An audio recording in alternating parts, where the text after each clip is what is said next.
Džihan odvodi Hančer u letnju vikendicu, kako bi bili tu dok se ne završi izgradnja nove kuće. Hančer je oduševljena jer nije ovo očekivala, a Džihan joj pruža svu ljubav koju je već trebao odavno da pruži. U vili Bejza plače jer je Džihan ostavio nju i sina same, a Mukader je zbunjena jer ne može da veruje da ih je Nusret ovako uništio. Bejza radi sve samo kako bi dokazala da ona nije kriva i kako bi ostala u vili. Nakon toga, Mukader odlazi iz Bejzine sobe, dok Bejza zove Nusreta kako bi popričali. Ona mu se izvinjava za to što ga je isterala, ali morala je da uradi takav plan da ne bi niko saznao da oni rade zajedno, inače bi to bio veliki problem. Nusret joj govori da je to odlično uradila, ali sada imaju problem i sa Jončom jer ne znaju gde je.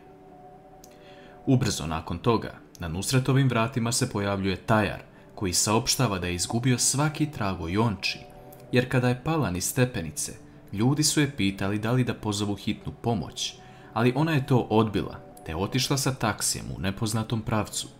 Džihan se u međuvremenu vraća po njegove i Hančerine stvari. On govori Fadime šta sve da spakuje, dok on pakuje svoj kofer.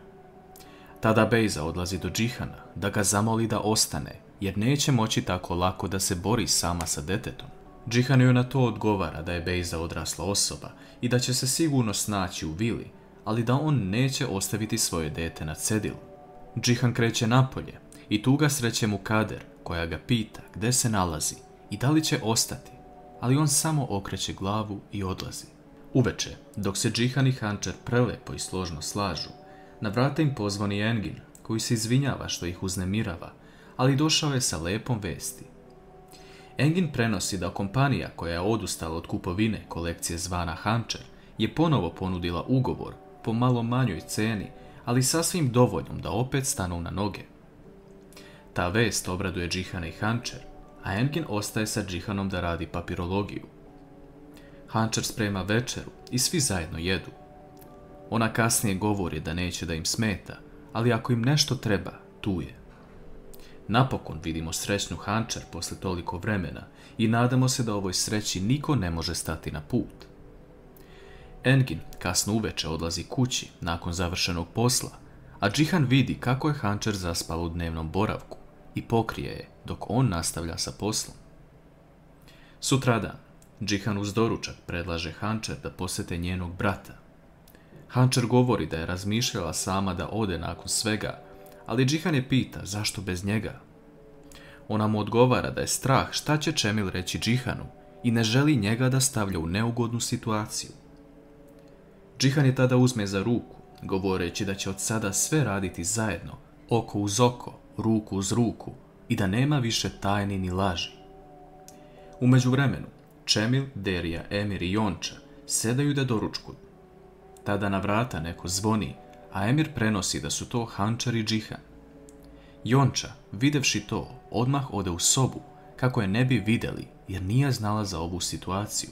Čemil ne želi da priča sa Džihanom i Hančer, te odlazi iz kuće. Derija ih prima u kuću, govoreći da su dobili podstanara, jer nisu imali novca ništa da plate.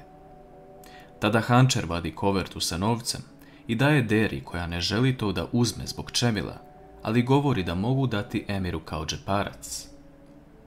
Nakon što Džihan i Hančer odu, Derija uzima kovertu i govori Emiru da ovo ne smije reći Čemilu, inače neće dobiti ni dinar. Derija je opet pohlepna na novac, ali nadamo se da će sve biti u redu. Melih dolazi u vilu kako bi odneo neke stvari koje je Džihan naredio, ali to vide Mukader i Bejza, pitajući ga da im kaže gde se oni nalaze.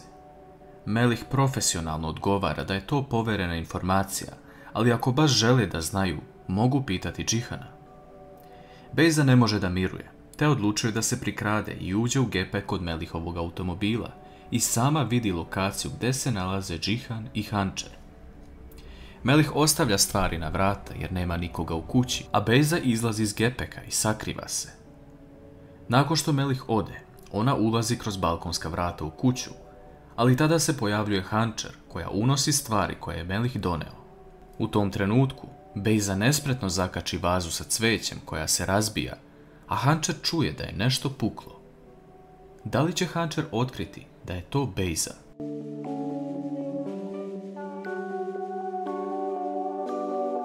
Hančer se okreće prema mestu gdje je čula zvuk, ali ne pronalazi nikoga, govoreći da je to sigurno bila promaja. S druge strane, Mukader odlazi kod Nusreta da popriča šta se desilo i zašto im je ovo priredio. Nusret ljutito govori Mukader da je sve ovo uradio zato što je njen sin kriv za ovu situaciju, jer je ostavio Bejzu po strani i posvađao se sa njim. Nusret također navodi da je bolje da čuva svog sina, jer ako još nešto uradi, završit će kao njegov otac. Mukader u strahu govori da se Nusret više ne meša u njihov život, te odlazi. Yasemin dolazi kod Hančer u goste, jer ju je Džihan zvao, a on će kasnije doći sa Enginom nakon sastanka. Bejza je u kući i sve sluša šta se priča. Yasemin govori da je zabrinuta za Bejzu, jer uopšte ne ide na kontrole za trudnoću. Ona govori da je zvala doktora koji se zove kao što je Bejza rekla, ali on nema ženu pod tim imenom u evidenciji. Hančer kaže da je Bejza takva da bi uradila svašta, ali da je sigurno i ona potresena ovom situacijom, te da je možda zato preskočila termine. Yasemin joj govori da bi možda bilo najbolje da o ovome popričaju sa Džihanom kada dođe. Ona također navodi to kako Hančer ima drugačiji stav i vidi se sjaj u njenim očima. Hančer se zahvaljuje kroz osmijeh, govoreći da je Džihan zaslužan za to. Ubrzo nakon toga se pojavljuju Džihan i Engin sa lepom vesti, a to je da je sastanak prošao dobro i sklopili su ugovor sa firmom. Oni kasnije prave roštilj za koji je Engin zadužen. Njih dvojica pričaju kod roštilja, dok su Hančer i Yasemin u kuhinji. Džihan kaže Enginu da nikome neće dati da mu pokvari ljubav sa Hančer, jer je on napokon srećan čovjek. To sve čuje Bejza, koja već pravi pakostan plan kako da im naudi. Međutim, Bejza pokušava da ostane nezapažena i u jednom trenutku skida lažni stomak i baci ga. Da li će ovo otkriti možda nešto više u budućnosti? S druge strane, vidimo jednu drugačiju atmosferu u odnosu Meliha i Sinem. Sinem je napokon otvorila svoje emocije prema Melihu pre nekoliko dana, kada su sami bili pored plaže. Međutim, Fadime dolazi i govori Melihu da vidi kako se ophode jedno prema drugome i da to neće biti moguće jer je ona dama ove vile, a on joj ne priliči. Pored toga, reakcija Džihana i Mukader može biti jako loša. Ona kasnije odlazi u kuhinju i sreće Sinem. Fadime govori Sinem sve što joj je na duši, a to je da se kloni njenog sina i da mu ne daje lažnu nadu, jer ta ljubav neće uspjeti. Ona je udovica sa detetom, a Melih ne zna kako da se ophodi sa tim. Tu ih prekida Mukader, koja je došla po čašu vode, ali nije čula o čemu pričaju. Uveče vidimo još uvek lepu atmosferu kod Džihana i Hančer. Oni ispraćaju Yasemin i Engina, a Yasemin govori Džihanu da povede računa o Bejzinim kontrolama, jer nije dobro to što radi. Džihan i Hančer ležu u krevet, srećni i zagrljeni, ali toj sreći može samo Bejza stati na put. Ona je ceo dan provela u kući i sada odlučuje svima da napakosti time što će pustiti plin u dnevnom boravku. Da li će Bejza stvarno uništiti sreću Džihana i Hančer i kakve će biti posljedice ovoga?